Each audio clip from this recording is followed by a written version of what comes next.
Hello everyone, and welcome to today's Q&A session on vulnerability management planning. My name is Shannon Lane and I will be your moderator for today. It's a pleasure to welcome you and thank you for taking the time out of your busy day to be with us. I'm excited to be with you today, and I hope by now that you've all heard the exciting news that Shearwater has recently become part of the CyberCX family, Australia's leading independent cybersecurity services company. The combined strength of CyberCX constitutes the nation's largest pure-play cybersecurity company. With a workforce of over 400 cybersecurity professionals, our footprint extends across Australia and New Zealand, with an international presence in Europe and the US. CyberCX has Australia's best security talent, delivering the most comprehensive range of cybersecurity services to businesses, enterprises, and government. Shearwater was established way back in 2003 to help organisations resolve four major security problems. We help organisations to secure their applications, manage their governance risk and compliance obligations, educate staff and uplift security skills, and to manage security operations. By joining with 12 of Australia's leading cybersecurity service providers to form CyberCX, we have expanded the breadth and depth of our capability to include digital forensics and incident response, strategic consulting and advisory, and identity management to help deliver a true end-to-end Australian sovereign capability. As you know, we have helped many organisations over the years develop comprehensive vulnerability management strategies. However, we've also noticed that many people are uncertain where to start and what to do in terms of planning for their vulnerability management activity. Even for those with existing strategies, there remains uncertainty about the adequacy and suitability of their plans. Given that vulnerability management is at the heart of any comprehensive cybersecurity operation, it's essential to make sure that you get vulnerability management right. Today, we've decided to try something a little bit new. We are running a live hot seat type of event to give you the opportunity to ask any questions you have about any aspect of vulnerability management. And here to provide the answers is Mark Hofman. Mark is a CTO at Shearwater Solutions and has over 25 years experience in the ICT security arena. He has worked for both private industry and government and has provided a wide range of information security consulting services to numerous organisations. He has written a number of publications. He has trained and lectured internationally and is a handler for the Internet Storm Centre. Mark also holds a wide range of professional and industry certifications. He has also assisted many organisations, both large and small, to develop compelling vulnerability management plans over the years. So you're in great hands. Okay, let's get started with the Q&A. A number of you have been good enough to submit questions for Mark when registering for today's event. So we will begin with those questions. However, please feel free to submit any questions you have during the course of the webinar and we'll endeavour to answer them all today. Okay, Mark, over to you. All right, thank you very much, Shannon. No pressure there at all. We'll see how we go. So as Shannon mentioned, we've got some pre-submitted questions here, so we'll go through that, and then if you have any other questions, or even as we're talking through a few things, if you have questions, feel free to put them up and we'll try and answer them as we go along. So the first question is probably the wordiest one, but a very good one. We want to be more efficient and effective when it comes to hardening endpoints. However, we find there's still too many obsolete practices that require substantial human labour. How can we implement automation to help resolve that problem? Just paraphrasing the last bit there. So automation and vulnerability management. I'm a fairly lazy administrator from way back. My old bosses firmly instilled the practice of if you've got to do it manually, find a way to do it automatically, because then you don't have to do it anymore. So I've kind of practiced that over the years. And luckily, we're in an era now where a lot of the tools that we have available to us can actually do that and help us do this. Now, the answer of what can we automate and where and how is a little bit tricky, because we all have different environments. So we have the cloud environments, we've got our own virtualized environments on premises, and maybe some of you still even have physical stuff lying around. The other thing is there's kind of three components to the vulnerability management. So obviously there's patching, that's an obvious one, but there's also identifying what the issues are in the first place. So that's more the traditional vulnerability management or the vulnerability scanning. And then something that's important and kind of goes to the core of this question is the configuration management. if you get the identification of issues and the configuration management right, then your patching might not actually be that big a deal. So let's touch on the cloud environments first. Azure and AWS, luckily for us and those of you that have infrastructure deployed in these environments, there are tools available to you. So Azure, for example, has their update management platform. Okay, and that allows you to patch not just only the cloud services in Azure, but also AWS. And basically it does it for Windows and Linux. Now, for those of you that don't like PowerShell, I have bad news for you. Yes, you would be deploying PowerShell capability to your Linux service, so that might slow some things down. The other thing is you can actually hook it into your on-premises. So the update management component there will allow you to patch not just your servers as patches are released. So the way that these services work, including the AWS one, is where the patches are released and AWS or the Azure service will push those out to those servers that are subscribed to it. So that's a good way of automating the patch process. Looking at configuration management, the same sort of deal. We're used to doing and building standard operating environments, which is great, but the problem goes to maintaining it. Now, luckily, there are things that you can do about that, which is, for example, policy-based configuration. So configuration management, there's now a lot of policy-based configuration options that people are starting to deploy. So this is where a base operating system is pushed out, and then the software that needs to be deployed on top of that is pushed out using other tools, like, for example, Puppet or Ansible. This gives you the kind of benefit because you don't have to manage your configuration as closely as you did before by building that gold image that you then deploy out, which will be obsolete, the next month. It allows you to better manage the configuration going forwards.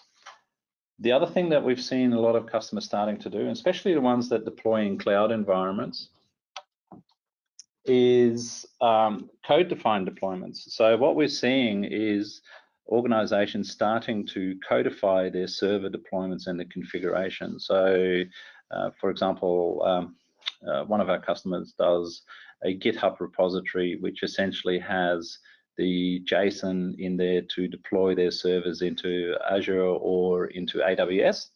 And when they need to run up a new server, that code gets executed. The subsequent configuration is also codified, and they're using those tools to standardize the configuration and keep it standard, as well as easy deployment. So there's no human interaction. It's essentially just kick it off and off it goes. The other thing that we're seeing for on-premises components is a similar thing using Vagrant and Chef and tools like that. So again, allowing you to codify the server deployment on premises.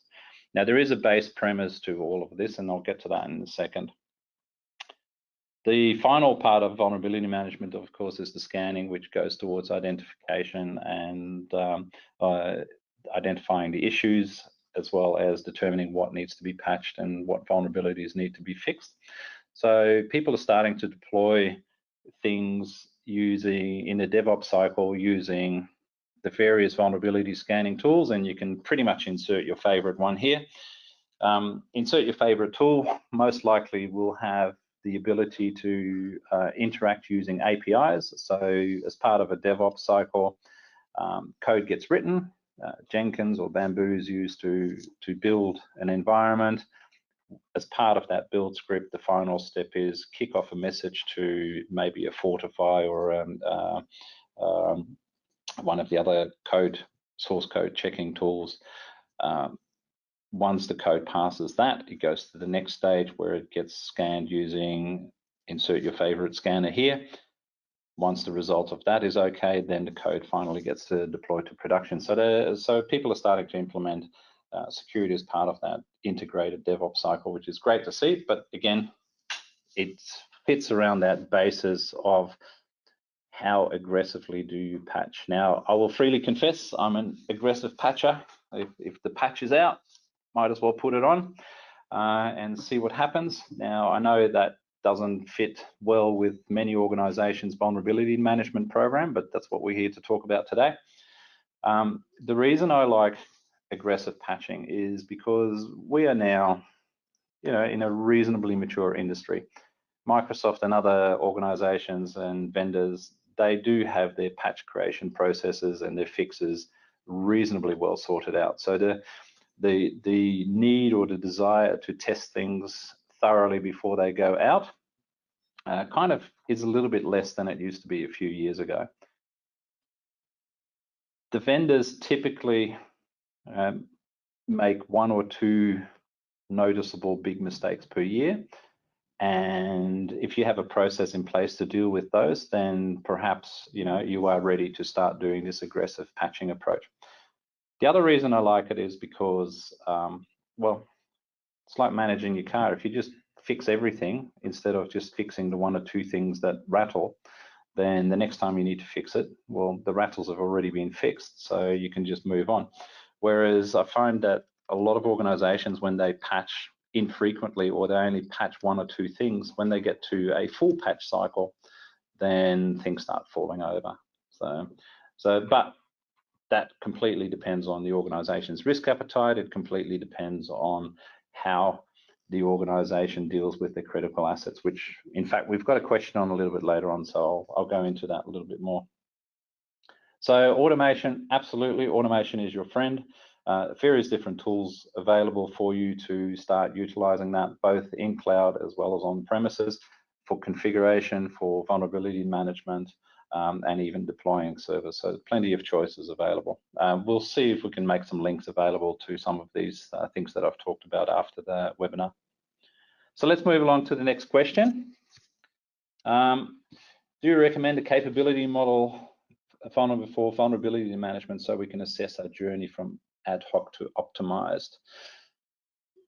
So capability maturity model, good things. The one that we use is based on COBIT, and it basically uses those 0 to 5, so non-existent, ad hoc, repeatable, defined, managed and monitored, and optimized.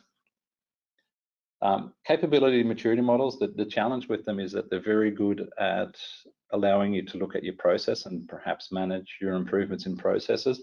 They're not necessarily that great at you judging where you are at with your technology.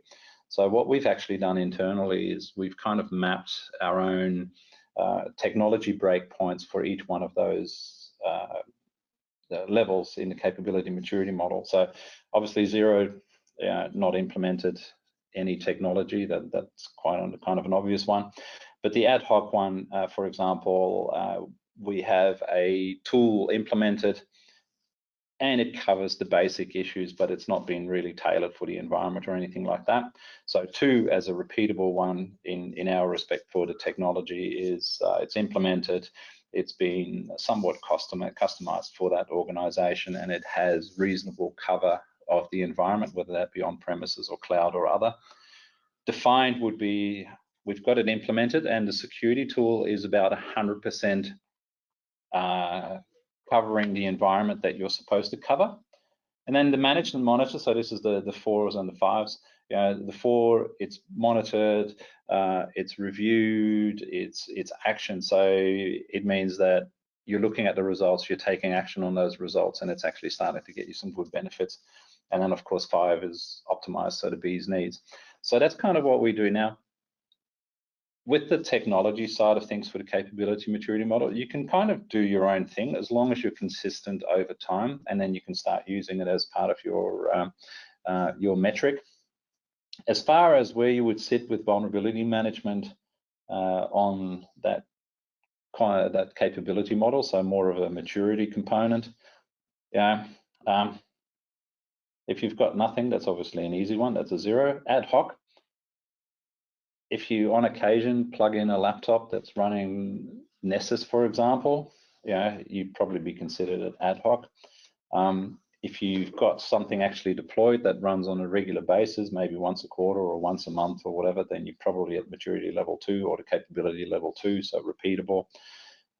Defined, you're actually scanning what you're supposed to scan, and you already have some sort of process to take that information and remediate. And then of course 4 is kind of that next step up where you get the remediation working really well. And then 5, maybe integrated into your ticket management system, your processes are working, your vulnerabilities are getting fixed in a timely manner, and you're starting to reduce that time to fix from maybe, I don't know, 3-4 months down to several weeks, which would be kind of very nice. Or 2 days if you're patching in government world, of course. All right. So the next question we've got here is, how do you propose startup businesses balance vulnerability management practices with the requirements of day-to-day priorities of growing their business? Excellent question. 2 ways. 1, aggressive patching. Look at your environment and decide whether an aggressive approach, as in just patch it approach, is going to work for you. You'll probably find that in many environments, the just patch it approach will actually work quite nicely, because applications, the critical applications to build on a specific platform, so you can be aware of that. The patches that are applied to the rest of the operating system might actually not apply or matter too much to that particular system. So you can be aggressive in your patching. Now, by the way, I'm not suggesting that you put on every patch tomorrow. That's definitely not what I'm suggesting. What I'm suggesting is that with testing and trial and error, you can get to a point where you can basically just apply patches as they come out and not necessarily have a process in place to not apply patches, which is what we see. So to do this for the startup, automation is your friend. Okay, hopefully you're already looking at that anyway, or you might already have that implemented. So your patching or your vulnerability management might become part of that process.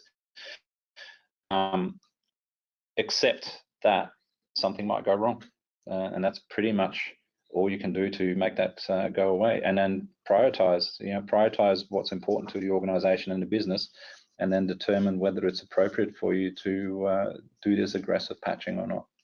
We're going to talk a little bit about that in a second, because strangely enough, there's another question that's similar to that one coming through. The next question. So are there any special considerations when including Windows 7 or 10 in a vulnerability management plan? Short answer, no, not really. Other than Windows 7, of course, as you're aware, is now no longer supported from security patches, although quite or mildly amusingly, the second after support for Windows 7 expired, they actually released a security patch for Windows 7 because of one of the issues that came up last month. That was kind of a bit too bad for them to not fix it. Windows 7 update, if you're stuck with Windows 7, then you might need to look at other controls to try and reduce the risk to those machines. So things like application whitelisting or looking at your endpoint protection is probably a thing. Windows 10, we've never really had much problems specifically with Windows 10 from a vulnerability management perspective. Windows 10, depending on whether you're doing things like O365 type management, so Intune management, or Defender ATP, so that's the Microsoft cloud offering for threat management, but also vulnerability management. You can manage Windows boxes through that and actually integrated with your on-premises SCCM or WSUS. So basically, when a Windows 10 or a box announces to the Azure or the Microsoft ATP that it has a vulnerability, it can actually kick off a Intune event to tell SCCM to go and patch that particular device on premises or elsewhere. So that's kind of nice. So other than that, I don't see why Windows 10 boxes or anything or 7 should be treated any differently to anything else that you have in your environment. Now, it is worth mentioning that the Azure Update Management product, essentially, or solution, the one that I mentioned for the first question, that's only for server, so it doesn't actually work for Windows 7 or 10, which is a little bit unfortunate, but you can cover that through Intune or other measures through SCCM or your WSUS on premises or any of the third-party vendor tools. So, all right, let's move along. So how we're going for time? We're going good. So we've got some questions coming through as well, so we'll get to those shortly. Can you undertake effective vulnerability management without good asset management? Short answer, no, not really. You need to know what exists before you can actually patch it. What we find is that many organizations are very good at doing the Windows stuff or the operating system stuff. And that's good because it's nice and easy. Microsoft tells you when stuff is broken, and it's reasonably good about that. The various Linux vendors or Unix vendors do the same thing.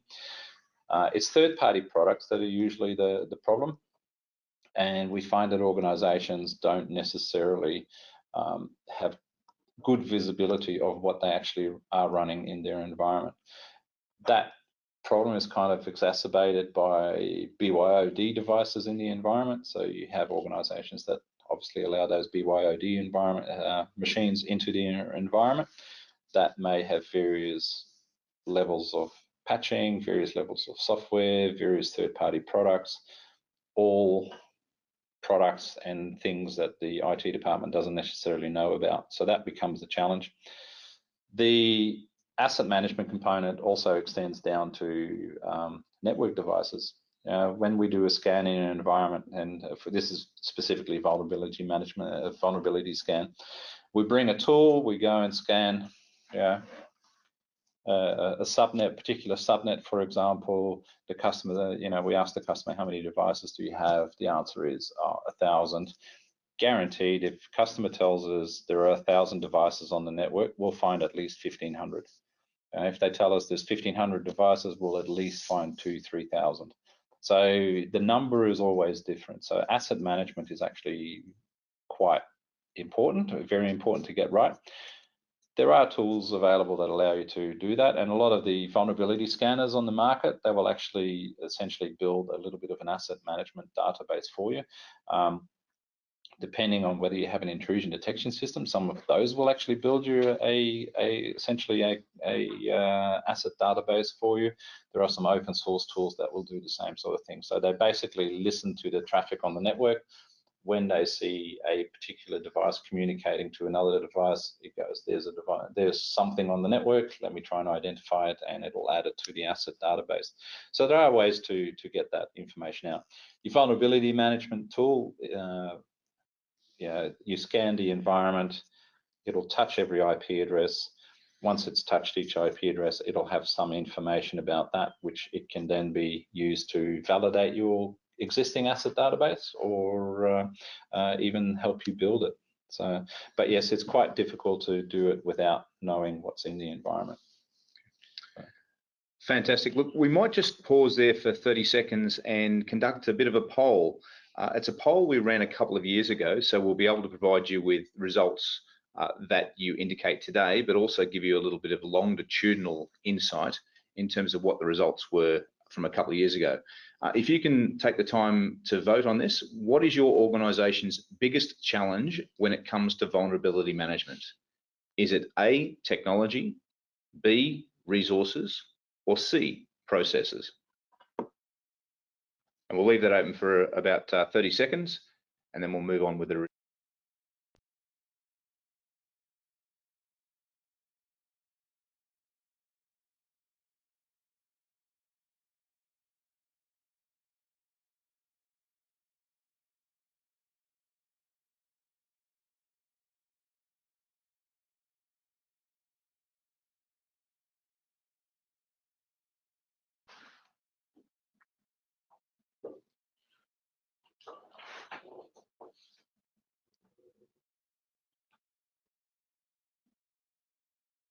All right, thank you. All right, let's move along. The next question is, let me switch screen, there we go. How do you convince IT teams to patch vulnerabilities when IT thinks it's too hard? Yes, the bane of every vulnerability manager's existence. Different teams in the environment need to do some work, and they all have other things that they need to do. So what we do is we kind of work with, I know it sounds a little bit flashy, I guess, but we work with a catchphrase of categorize, prioritize, and bite size. And what we do there is you look at the vulnerabilities that are present in the environment. You categorize them into different areas. And the different areas that we categorize them into are things like missing patches. That's an easy one. But we also look at this vulnerability exists purely because of a misconfiguration, or these vulnerabilities and or missing patches, they exist purely because a process is essentially not working as it should within the environment. So by categorizing them, it allows you to kind of focus on what's going to be important for your organization. So it helps you with the prioritization. The next thing we look at is prioritization, and it is really quite challenging for your server team or your desktop team to be given a list of 1,000 vulnerabilities and been told to, hey, please go fix these ones. So it's important that before you hand it over to them, you actually prioritize them into what you care about and what you think is important for the organization. Now, typically based on your risk appetite and various other criteria. You prioritize what is important to you, and then maybe start breaking it down into smaller chunks. So for example, instead of giving them 10 critical vulnerabilities to fix in 1 week, you start with 1. I'm been known to be a little bit sneaky on occasion, and I have done it in different organizations where we've just taken a really easy, not necessarily completely critical, but easy to fix to a particular team and say, hey, can you just fix this one? And the team basically looked at it and went, yeah, sure, we can fix that. We don't even need to do a change control for this one. We'll just deploy it into this particular environment first as a pilot group, see what it does, and then deploy it out to the rest of them. So, based on the category, in this case, it was a configuration item, so they were able to fix it nice and quickly, got something off our list, but we basically started training this particular team to, well, fix things on behalf of the security team. And over time, we actually found that the server team was coming to the security team and saying, hey, have you got anything for us to fix? Someone's got, an hour or 2 hours to actually go and do things. That worked because we categorized and prioritized it and then broke it down into smaller chunks. Some of the other categories, looking for false positives and things like that. So you do need to weed those ones out in the first place and identify things that you care about and don't care about. But you need to be able to reevaluate those ones. So a lot of the time what we see is organizations do vulnerability scans or patching, and they decide that a patch doesn't need to be applied, or a particular vulnerability can be excluded from the reports, but there's no process in place to actually go and reevaluate that. So what's a good example? SMB signing. Everybody who's ever run a vulnerability scan and knows the vulnerability, you're not signing your SMB traffic. And 3-4 years ago, you probably would have excluded that one and not necessarily worried about it. However, today there's a number of attacks that take advantage of that, and SMB signing actually fixes those problems. So, if you'd reevaluated that particular issue in the last 6 months or so, you probably would have gone, hey, we no longer should be excluding this one. So you need to be able to do that as well. With the prioritization, I look at things like, is it internet facing? Is it a critical server? How much do we care if it disappears? That doesn't necessarily mean it's critical. It just means it's important to someone, important in the organization, that they become kind of the bugbears for you as well. If you take down the CEO's favorite server, he's still going to get upset with you, regardless of whether it's critical to the organization or not. So when IT thinks it's too hard, it becomes a liaison exercise, it becomes a bargaining exercise, it becomes a little bit of diplomacy. But I can guarantee you that if you give them small things to do, small chunks, or even sit down with them and saying, hey, we need to fix all of these things. How can we come up with a plan to address these within the next 6 months? Okay, do you need extra resources? Do we need to write the change controls for you? That kind of stuff, then things will actually get done. Moving along to the next one. As a business, we obviously want to prevent disruption. What's your view on banning scanning from certain business critical parts of the network to avoid the risk of disruption? My view is ban no. No banning of scanning critical assets. The reason I say that is because it's in the name, it's a critical asset. So if there's anything that you should be checking for vulnerabilities, it's going to be that critical asset, because if that goes away, it's going to hurt.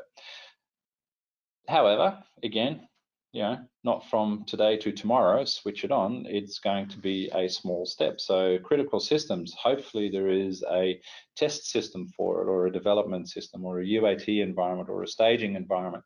So I would be scanning those environments first and scanning them hard, as in go as hard at them as you possibly can, okay? Then once you are comfortable that it's not breaking anything in dev, it doesn't break anything in UAT, it's not breaking anything in staging, then you can start going to production. So by that time, you should have sorted out all of the issues that may already exist. Okay, so when you get to scanning the production critical devices, you should hopefully not have any issues anymore. So, so yes, there is a risk. There's always a risk with every scan that you run, but I'm not a fan of just not scanning, or not fixing, or not remediating business critical systems, because, well, it's in the name, it's critical, therefore you should be taking care of it. So the next one is, I'm concerned that we're scanning our network, but we might be missing important information. How do you gain confidence that the scanning you're doing is accurately identifying all the necessary vulnerabilities that need fixing? Oh, good question. The answer is you won't. And to be honest, you never know whether you're getting all the necessary vulnerabilities. And there's a couple of different reasons for that. One goes back to the asset management that was asked earlier. If you don't know what assets you have, the chances of you scanning all of the relevant assets is going to be lower than you think it is. On occasion, we still find whole subnets that an organization didn't know exist with assets on there. We found with vulnerability scans assets that were supposedly decommissioned 3 or 4 years ago, yet they were still sitting there. So you don't necessarily know everything there is. The other problem is, and this goes to the tools, unfortunately, and also the vendor products. So for example, if I was a security scanning vendory to a person, okay, and I'm building my tool, I'm going to be building checks for the things that people use most. So I'm not going to build a vulnerability check for a vulnerability on a product that 5 people in, I don't know, Brazil are using on a regular basis. I'm going to be building checks for the tools that I know are going to be installed on, 90% of our customer base. So no vulnerability management tool or scanning tool will cover all vulnerabilities. That will cover the most popular vulnerabilities. And that's kind of one of the reasons why when you scan a device after a vulnerability has been released, you don't see anything until a few days later when the vendor has actually applied that to the product, because they've determined, hey, it's now important, we should probably do a check for that. Okay. So it's a little bit of a two-pronged answer there. The tool won't scan for everything because it's not popular, therefore why would I scan for it? And the other one is you don't necessarily know everything that's on your network. So you're never going to be able to check everything. You're going to have a certain level of confidence that you get most of it, and that's probably the best that you can do, unfortunately. The main reason, or the main way to fix that is to know what's in your environment, but more importantly, know what software is running within your environment, and then make sure that you subscribe to those lists. And if there's any issues, then hopefully it will pop up in there. It's also important to understand some sort of some of the correlations between different products. And what I mean by that is, some of you may remember a few years ago there were some OpenSSL vulnerabilities that came out. And the second after the OpenSSL community identified that there was a vulnerability, they published it, they updated a fix and things like that. And then with the next few weeks, every single firewall vendor, every single switch and router vendor, every single other vendor started putting out notifications of, oh yeah, actually we already have a problem as well. And this is because essentially they're using OpenSSL in their code. So OpenSSL has an issue, therefore your commercial product that you've purchased may also have an issue. So there's interrelated things. So there is a lot of intricacies in that. So you're never, unfortunately, going to know that you got everything, but you're going to be able to get close if you know your assets, know what's running, and keep that up to date. All right. How do we prioritize all the assets that need scanning within the network? We kind of already went through that. That's kind of our categorize, prioritize, and bite size, but this is more along the lines of, well, what do I have and what's important? Things that are internet facing, that's probably your first priority. If you have infrastructure that is earning you money, that's probably going to be next on the list, whether that's internet facing or not. That's going to be important as well. So you need to be able to identify which one of your assets are critical to the business. Now, there's two ways you can do that, I guess. Most of you will have a business continuity plan. So I often look at that business continuity plan, and as part of most business continuity plans, you're required to kind of categorize your assets into, your level 1 assets, your level 2 assets, your level 3 assets, as in, what are you going to bring back first? What are you going to bring back next? What are you going to bring back third? So usually there's a fairly direct correlation between the two. If it's important for the business, then it should probably be important for vulnerability management and patching. And then it helps you when you prioritize all your assets in your environment like that, it actually helps you with your patching processes as well. So I know I said I was an aggressive patcher, and I will continue doing that. But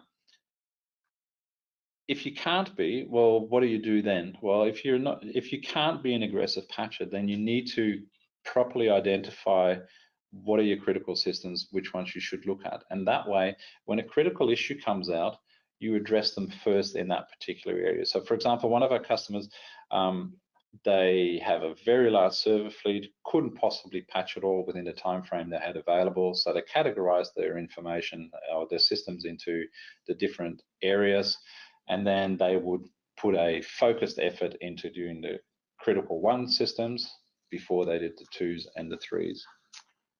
Okay, great. Thanks, Mark. We've had a few other questions come through online as we've gone through, which is great. Some really good ones as well. Possibly a couple loaded ones as we have it as well. One question is, what is the best vulnerability management or vulnerability scanning tool? Oh, so that just really depends on well, what does it depend on? The requirements? Yeah, it depends on your requirements. To be honest, a lot of the scanning tools that are available on the market, they are similar in what they do. They just have slightly different approaches to identifying vulnerabilities in the environment.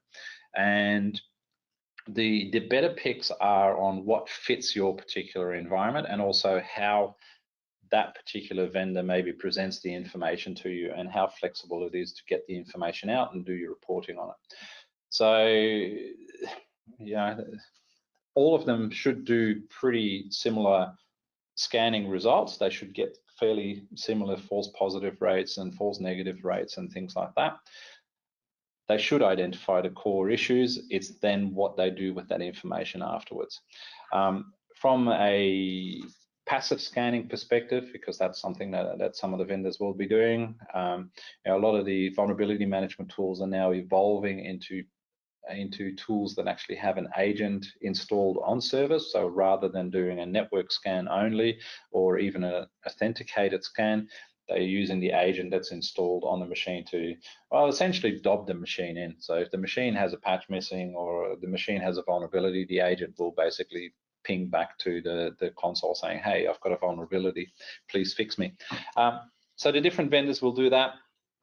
Obviously, the market leaders, they take great care in making sure that their particular tool finds as much as possible. They all take care that their tools integrate into the different things. So if I was looking at a vulnerability management tool, I would probably look at what my requirements are. Do I need authenticated scanning? Am I okay with agents? Am I not okay with agents? Do I want to do passive scanning in the environment, as in look at network traffic and maybe identify whether there's a issue with that? So if that's important to you, then you would lean towards one product versus another one. The only thing I can definitely say is, yes, there are some open source tools. I've used things like OpenVAS over the years. The only challenge that I've really had with those is spent so much time getting rid of false positives. It was worth paying money for a proper vulnerability scanner. That's pretty much the main thing there. Great answer, thanks, Mark.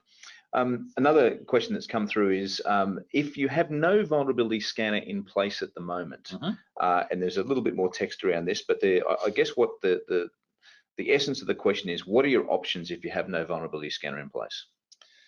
Okay, buy one. that's the easy one. Look, there are lots of different options available now. I mean, if anything, we're spoiled with choice at the moment. There are managed services, and obviously disclosing we offer a managed service as well. So you can basically hand the problem to someone else and just give them some money and they will take care of the product for you. You can buy your own tools and run the scans yourself, in which case you need to make sure that you have the process in place. What are you going to apply? How are you going to deal with the results and things like that? The other one is to actually look at some of the things that you might already be paying for, because some of those will actually do some vulnerability things for you. Like, for example, if you have an Office 365 subscription and you have E5, you already have a lot of the vulnerability information right there at your fingertips. You just need to go to the right console.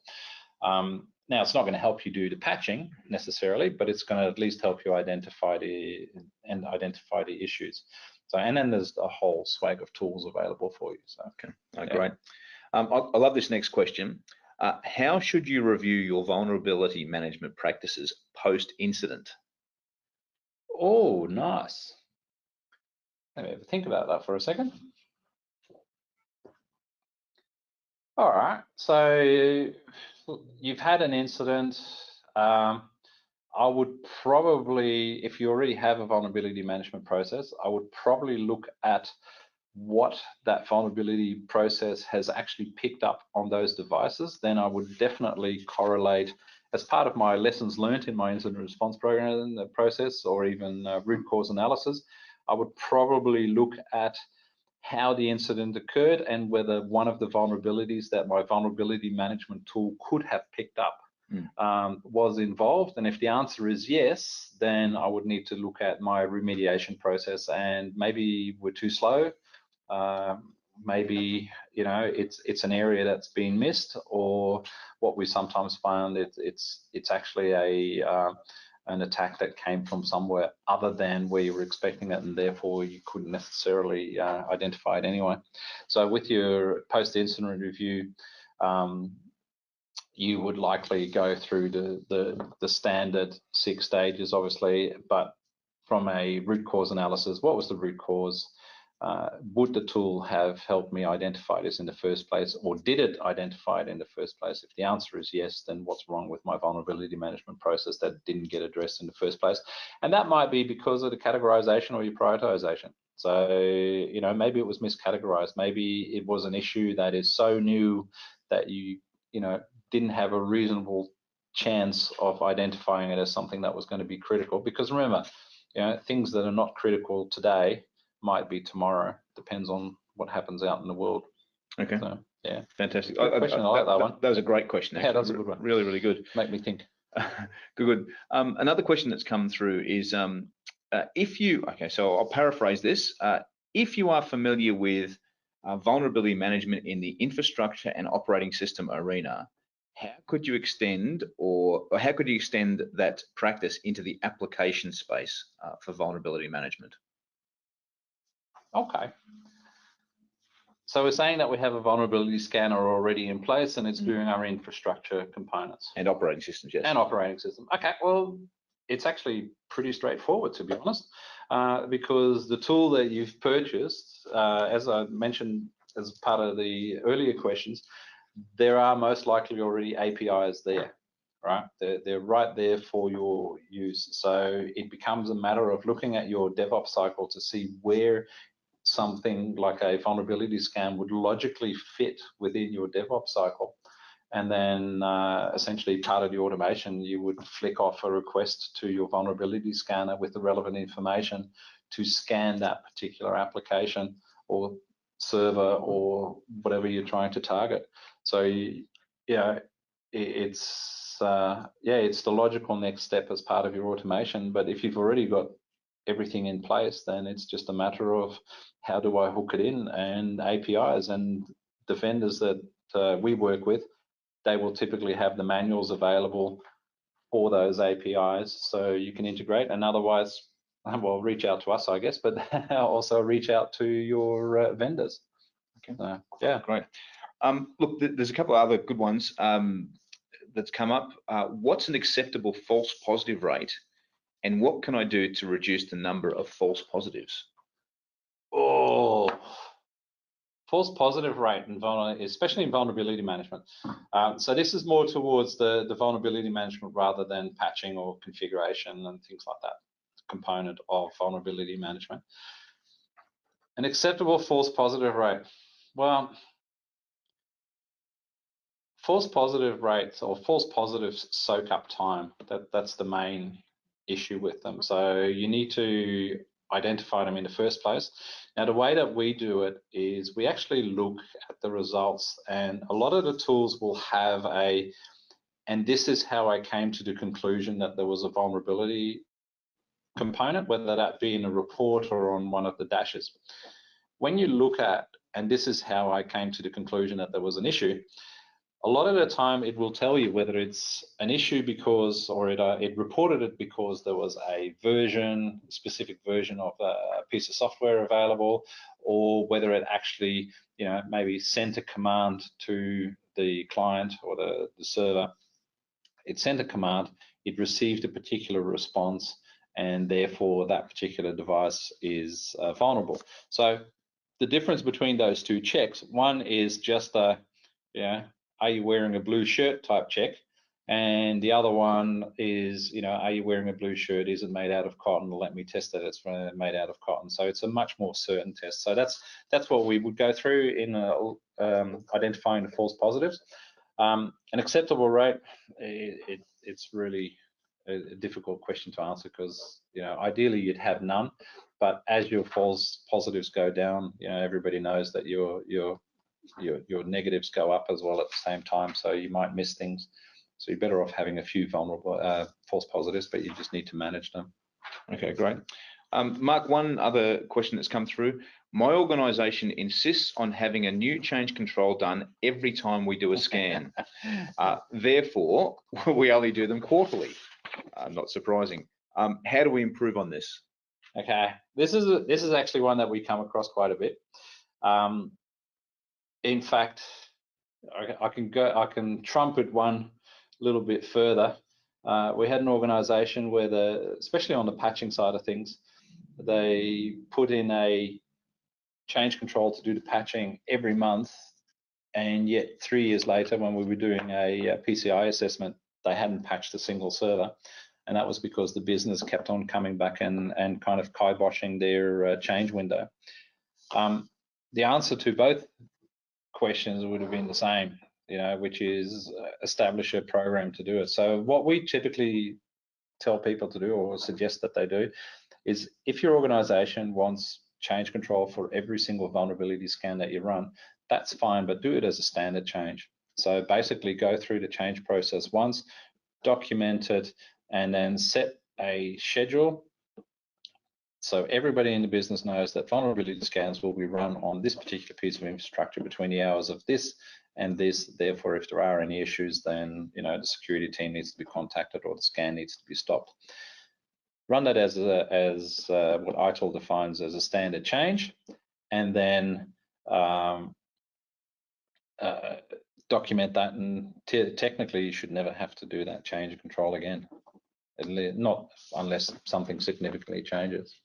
Okay. Look, we've got a good follow-up question regarding your post-incident activities when VM vulnerability management hasn't quite worked out. And the follow-up question is, how do you explain blind spots in maybe an incident response scenario when an incident vector is unclear or you're not able to map that out?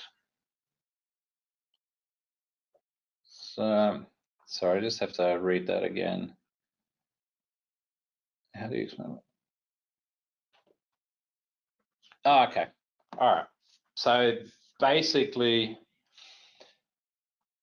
the vector isn't clear, but you still want to know whether your vulnerability management might have caused something. So to be honest, the actual vector might not be clear, but the issue that was exploited should become fairly obvious. There's no real incident where the answer to the root cause is and magic happened.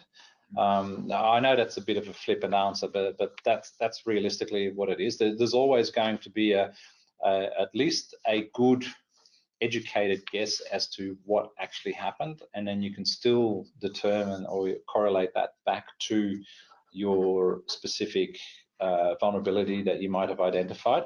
And in fact, the vulnerability management component actually helps us identify that as well, because in some incidents where we have had we really have no good clues as to how this particular incident occurred.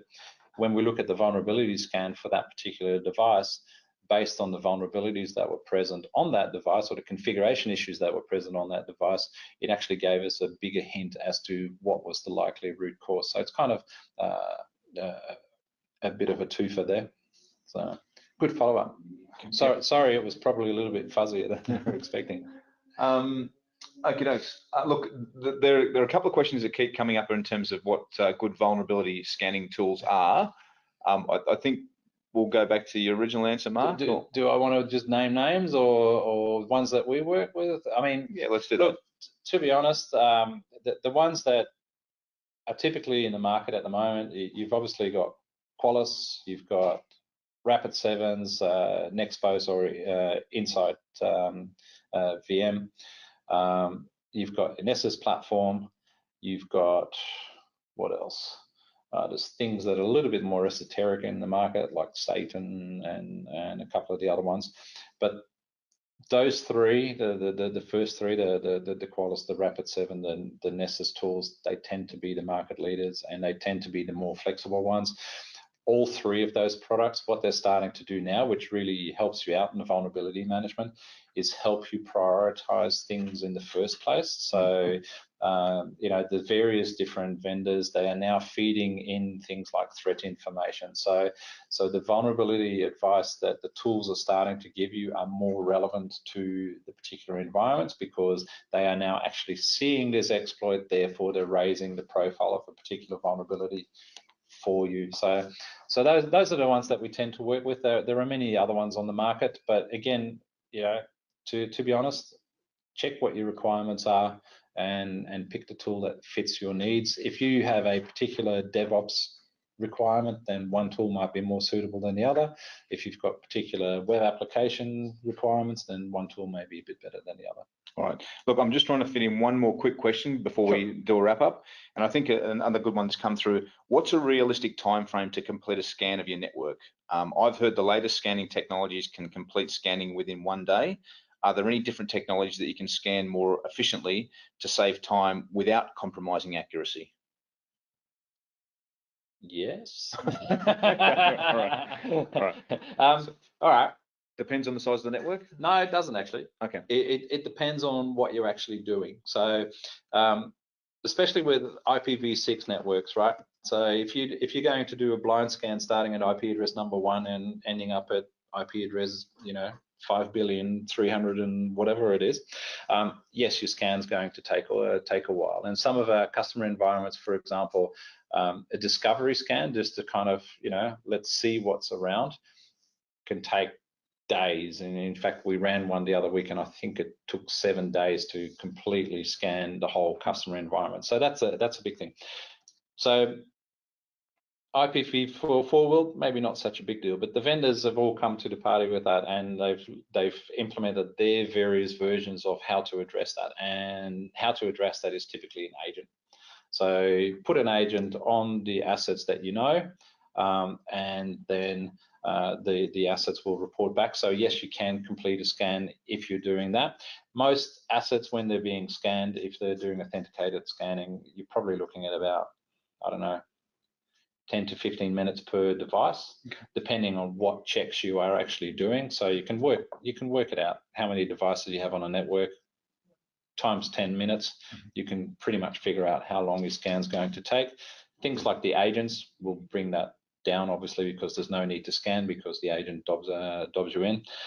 To kind of find the gaps in your environment, that's not quite part of this question, but I just remembered off the back of the head what we were doing in other environments. What we've sometimes done is actually in larger environments where we don't know the network, to try and identify the black holes in the environment, as in what isn't there.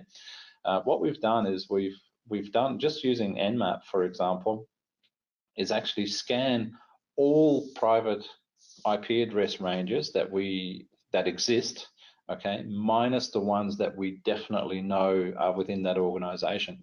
And on occasion, we've actually popped up with whole networks that, like, hey, we didn't know that existed because it was left behind. So that's just a nice way to kind of get to that blind spot. Okay, fantastic. Look, thank you, Mark, and thanks to everybody for those amazing questions. That was really, really helpful. We hope that the information you've shared today, that we've shared today, will help you with your vulnerability management strategies. We'd like to thank you again for attending today's session. Please help us create better Q&A webinars in the future by completing the quick survey that'll be available at the end of this session and letting us know what other topics you would like to cover in the future. Everyone from today will receive a copy of the recording via email, and we'll also be posting a session on our website. We've also provided you with a link to download our free Vulnerability Management 101 guide with the 5 essential steps you need to develop a successful vulnerability management strategy. I will just round out the conversation now and give you the results of the quick poll, which is very, very interesting. 2 years ago, again, we ran this same poll, and we provided you an option to select multiple elements, whether it be technology, resources, or processes, as your biggest challenge.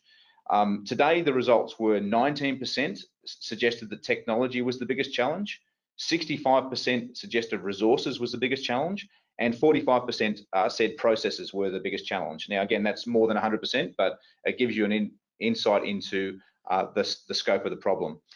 2 years ago, in fact, we had that slightly different result, very similar, actually identical in terms of resourcing. So 65% 2 years ago suggested that resourcing was the biggest issue. Technology has come down a little bit from 25% to 19%, and processes have also come down a little bit from 55% to 45%. So hopefully that's good information and useful for you. Thank you once again for attending today. If you do have any feedback, please be forthcoming with it. We do want to improve these sessions for you all. Thanks very much again, and have a great day.